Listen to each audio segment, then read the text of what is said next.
If you've never had a stroke before, you'd know it's not a fun experience. A lot of things you'd probably rather be doing. I've never had one, but I felt like I was for a minute 2 months ago when Rafael Devers was traded to the Giants. I mean, my brain just refused to accept what I was reading and looking at. There's just no way. It was too sudden. There were zero rumors before it happened. Rafael Devers had been one of my favorite players on my favorite team for 8 years now. He was on a $300 million contract. Like, how is this real? Well, it was. For Red Sox fans, it seemed to suck at first, while Barry Bonds and the folks over in the gay Holy Land had a lot more to celebrate than just Pride Month now. But skip 2 months to where we're at now, and Well.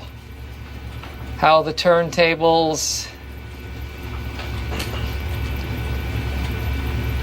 so thank you for being here. Subscribed or not, and if you haven't joined the 49% elite humans, consider hitting that button if you enjoy the videos, as this genuinely was one of the more shocking trades ever in any sport. For me, probably number one. Can't really think of any that were crazier. It was as shocking as when I found out Leonardo da Vinci was gay, which would fit right into where Devers was getting traded to. All right, the gay jokes are out of the way. Now let's get down to business. From a Red Sox standpoint, it was like, what the hell? Because we've already traded away Mookie Betts, let Xander Bogaerts sign somewhere else, and then even the one player we do commit to and give over $300 million to can't last. He gets traded too, without finishing his second year of the contract. It's like, you've got to be trolling me, and Red Sox fans as a whole. But as of right now, a former player, current general manager, looks like he's won this trade. And it ain't Buster Posey, it's Craig Breslow. Now, I want to say this before I get into why this trade has aged well for the Red Sox so far. Even if Devers was killing it, I do think there is something to the fact Devers kind of lost interest in being on the Red Sox. The team definitely deserves part of the blame for how it all fell apart, but he was no longer fully happy in Boston,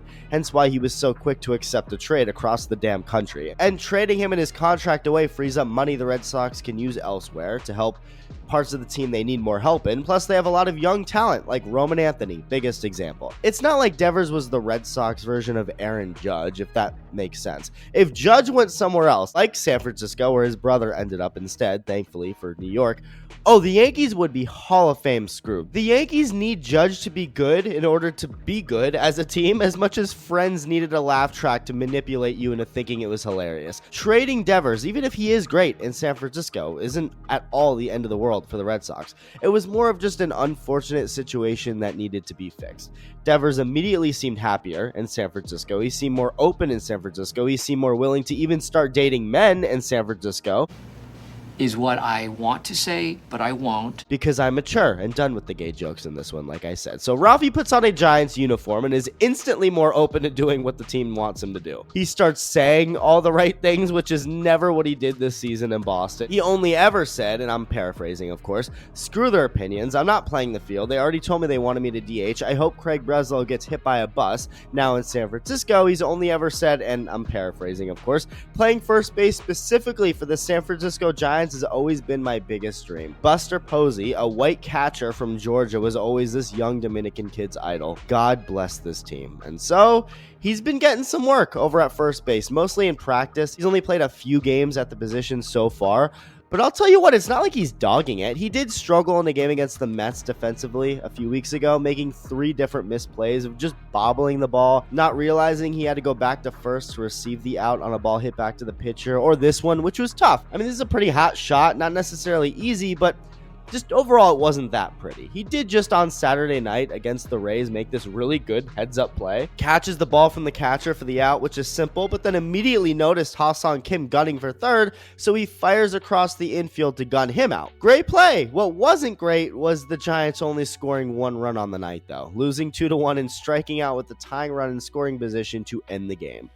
And it unfortunately goes also a lot deeper than just this game. The San Francisco Giants have fallen off a cliff. They were a really competitive team, looking like a legitimate postseason threat. They were even tied with the freaking Dodgers at one point in the middle of June. That happened. That was a thing. It also lasted for not even 24 hours, and a couple days later, Rafael Devers was traded for to help the offense, one that desperately needed a bat like his, and nothing's been the same since, in the worst way possible. Since trading for Rafael Devers 2 months ago, the San Francisco Giants have the worst record in baseball. Okay, I'm waiting for the punchline. There is no punchline. It's not a joke. They have literally been the worst team in baseball since he arrived. And I'll eventually make a video on the Giants as a whole and how disappointing they are. But just from a Devers standpoint, this trade really did ruin his season. Before getting traded, Rafael Devers was killing it with the bat. He was hitting home runs, he was hitting doubles, but not only that, he improved another part of his game drastically. He was walking a ton, more than he ever had in his life. Not that Devers never walked, but he had always been more of a free swinger. So many of his home runs are on pitches that look like they're going to land in the crowd, or they're so low it's like he's golfing. Well, through the first 73 games of 2025, Devers is only 9 walks behind his career high, and not even half the season. His on-base percentage was over 400, his OPS over 900. I mean, he literally hit a home run against the Yankees hours before the trade. He was great. Well, ever since becoming a Giant, Devers hasn't even been bad. It's not like he's completely fallen off and the Giants suck because of it. No. But he definitely has not been the same. His batting average has dropped over 40 points with the Giants. His on-base percentage has dropped 70 points with the Giants. His slugging percentage has dropped almost 100 points with the Giants, and his OPS has dropped 150 points with the Giants. And immediately, this all seemed like it would be the opposite. The Giants ironically played the Red Sox a week after the trade and won the series, a series that featured Devers hitting a home run against his old team. Like, that can't be more poetic and clearly setting up a crazy Giants run and a crazy Red Sox fall off. But the scriptwriters love throwing us in for a loop all the time. So instead, the Giants since that series have gone 16-30, while the Red Sox have gone 28-19. It's crazy. A big factor in Devers specifically not being the same hitter he was in Boston so far could be adjusting to the new ballpark he plays in. It's obviously much different than Fenway Park. There's no big-ass green wall in left field. It's way more of a pitcher-friendly ballpark. I have all the faith in the world Devers will be fine eventually, even if it takes beyond just this year to figure it out.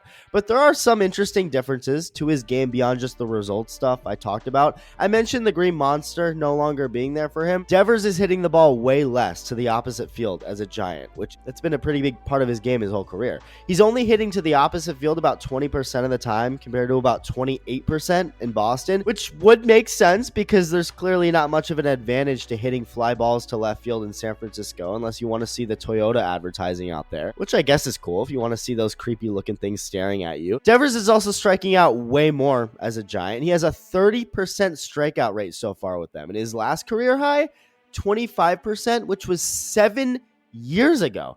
He has almost as many strikeouts in about 50 games as a Giant as he did in about 70 games with Boston this year. Here's a really weird reality. Trevor Story